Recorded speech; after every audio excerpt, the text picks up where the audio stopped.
Hey guys, welcome back to part 2. Well, if you saw there in part 1, I got this cylinder here.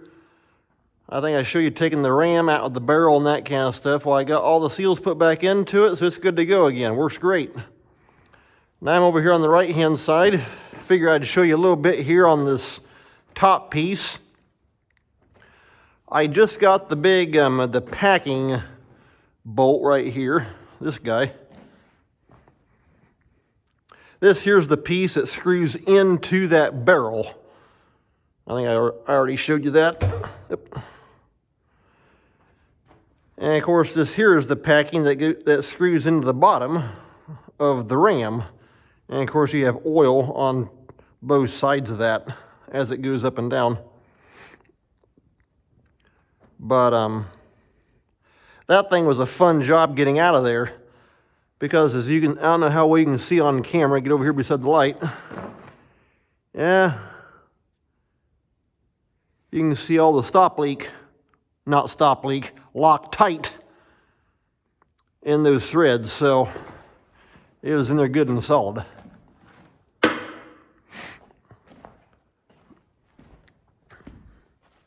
So what I did was I called that place that I normally take hydraulic cylinders to. They had them rebuilt. And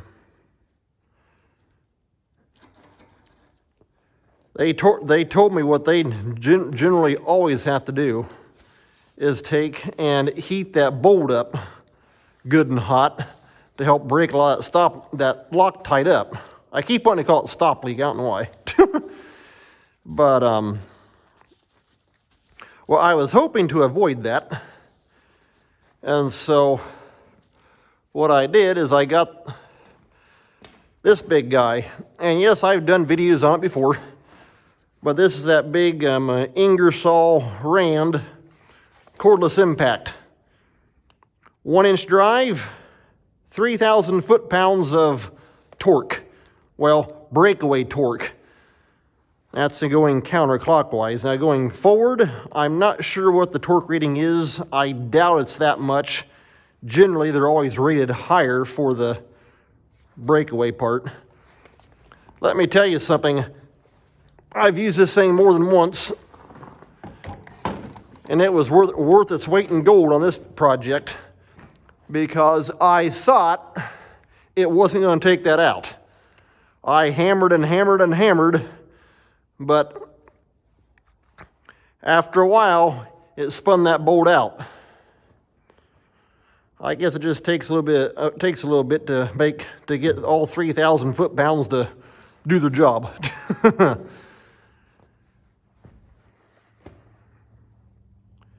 And so this video here is not going to be real long, but just thought I'd show you right quick what's happening.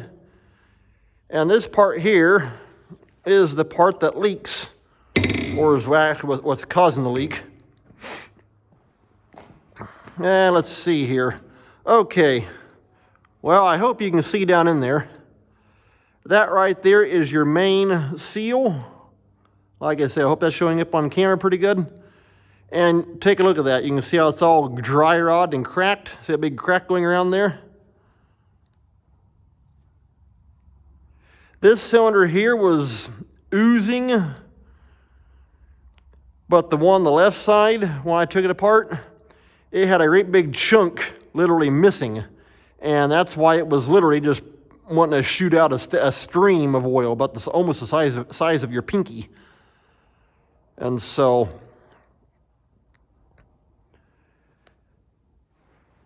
I got all the new seals for that. And then, of course, I got the new seals for the packing right here. That seal. This one right here, and there's also a rubber O-ring underneath that you replace as well. I could definitely tell last night when I slid, well, this one right here, you can see the new wiper, that new wiper ring. When I slid that back onto that ram, oh, it went on really stiff. I actually had to take a hammer and a 4x4 and put up against it, actually take and tap it on and actually get the thing started. Because it was all that rubber in there was gripping that ram so tight compared to the old where it just fell off. And this here is actually how I held the thing. Once I got the ram pulled out of the barrel, I just put it back in up here on top where it hooks to anyway. Then laid it right out here, and that was a good way to hold it while I hammered with the impact on the other end. Go ahead and just wipe all the crud off that.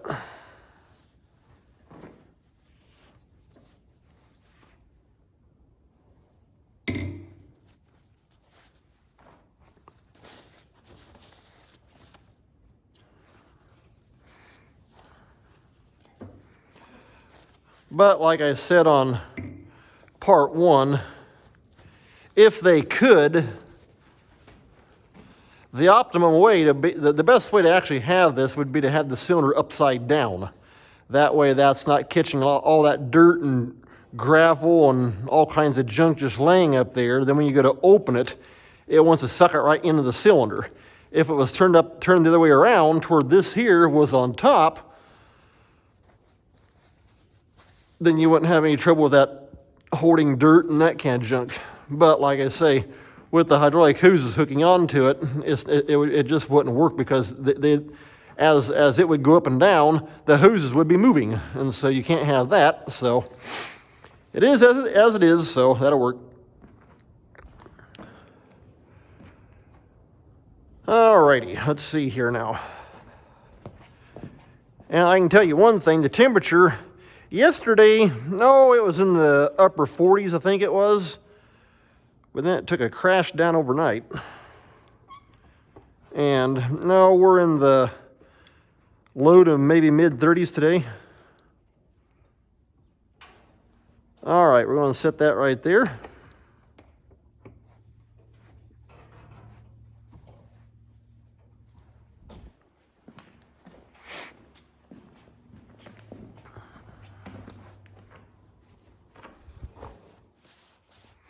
Like I say, this video here is not going to be as long as yesterday, but figure, well, I'll just give you a quick rundown as to what's happening. And if you're looking for a big impact to get big jobs done, I would highly recommend the Ingersoll Rand 1-inch cordless impact. 20 volt, dual battery. And they got battery indicators. We're still at 4 lights on that one, 4 lights on this one. And we got that thing, no, actually at the beginning, well, early spring of this year, if I remember right. And it was actually a brand new product that Ingersoll had come out with. And so they are actually running a really good deal on it. I think we got about, I'm trying to remember. I think regular, because we got through Napa Auto Parts because they're an Ingersoll Rand dealer. They told us regular retail price, if I remember right, was right around $2,600. And we got it for, I think, $1,700 or less than that. Anyway, I think it's almost right at about $900 off regular retail price because we cut on sale. But I can tell you one thing, it sure is handy to have when you need it. And so that's why I say, if you ever need a impact, check out the Ingersoll Rand 1-inch cordless. In fact, they say it's the biggest impact on the market as far as pounds of foot torque. Okay, well, I'll keep you on here for a little bit. Kind of show you poking around down here.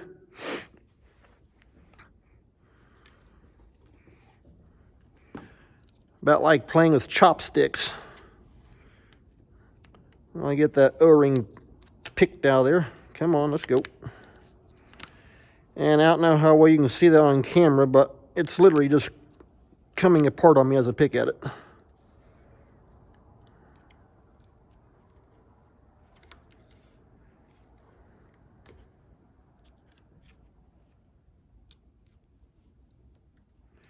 Come on, get in there. Well, I thought anyway.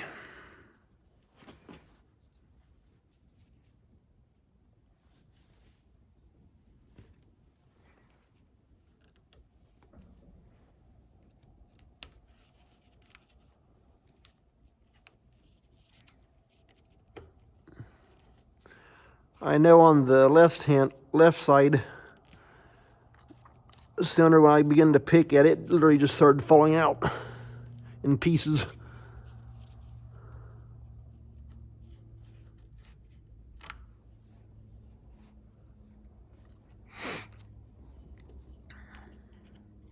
Hopefully, like I say, hopefully you can see that halfway decent. It's hard for me to, like I think I said before, if I can't look straight up, I can sort of see the back of my camera screen, so it looks like it's picking it all up. I always take and run the camera on the wide angle option. That way it shows more.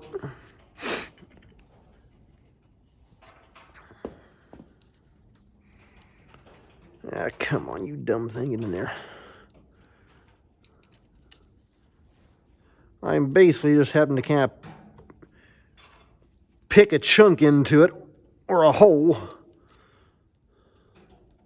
Okay, there I got behind it. There we go. Come on, get out of there. Yeah, there we are. Okay, and right there is the old one.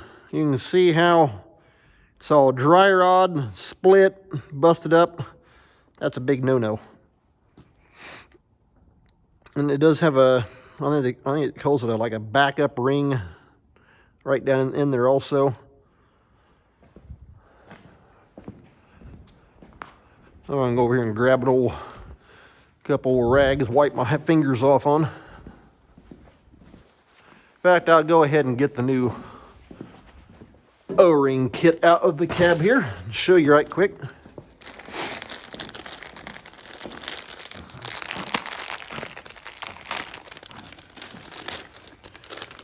Just take and kind of lay everything right there on top of the loader. That way nothing gets lost. All right, that's everything out of there.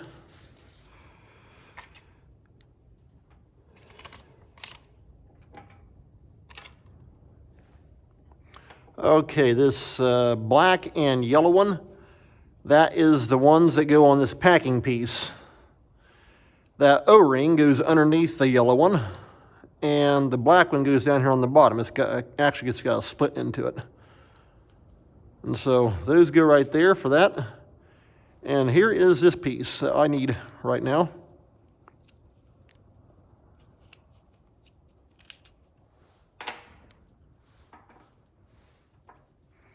Okay, that's got the little bushing. There's that wiper piece that you see right there. And right there, that is the piece I just took out. And so let me go ahead and get that, and I'll go ahead and grab that back one and that bushing.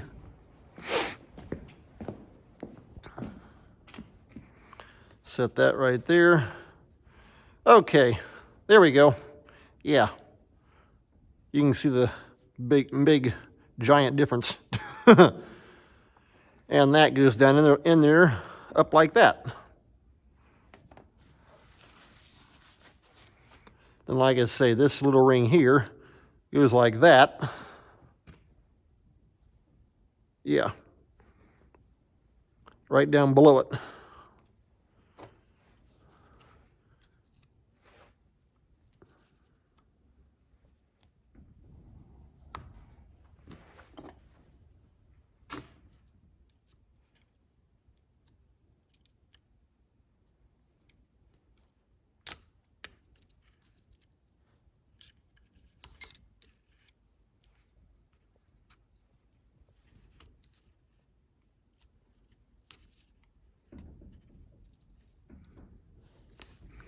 And same with that one. I actually had to flip this thing over. I don't know how well you can see down in there, but right there, that's the little chunk, the little ring I gotta get out of there.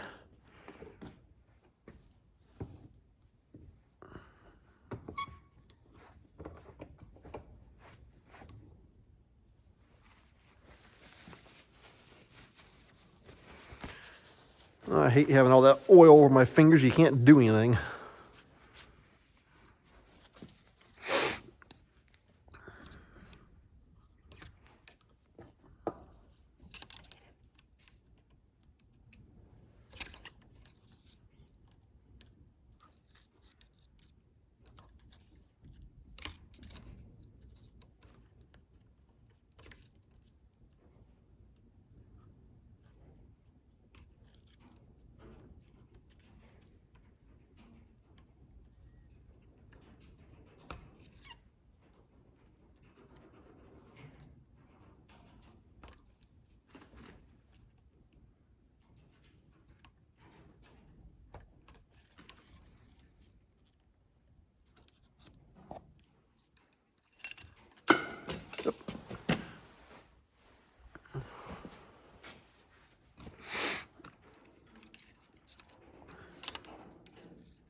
Basically, you gotta keep picking at it until you get the dumb thing out of there.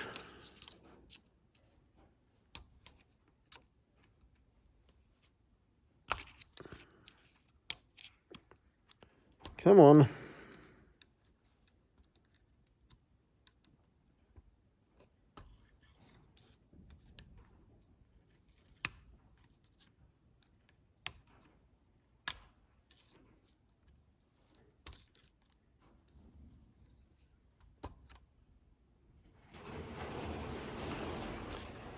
And yeah, that's all a bunch of stupid birds you hear on the roof. I hate them dumb things.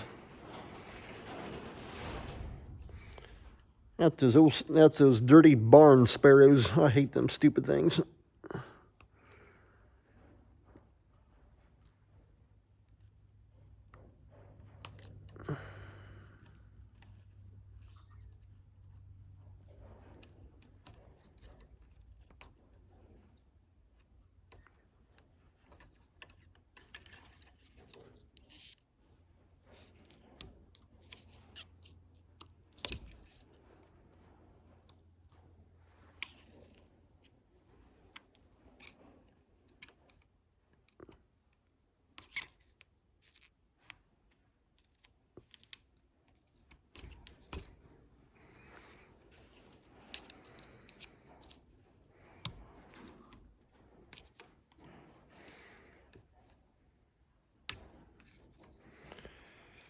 Well,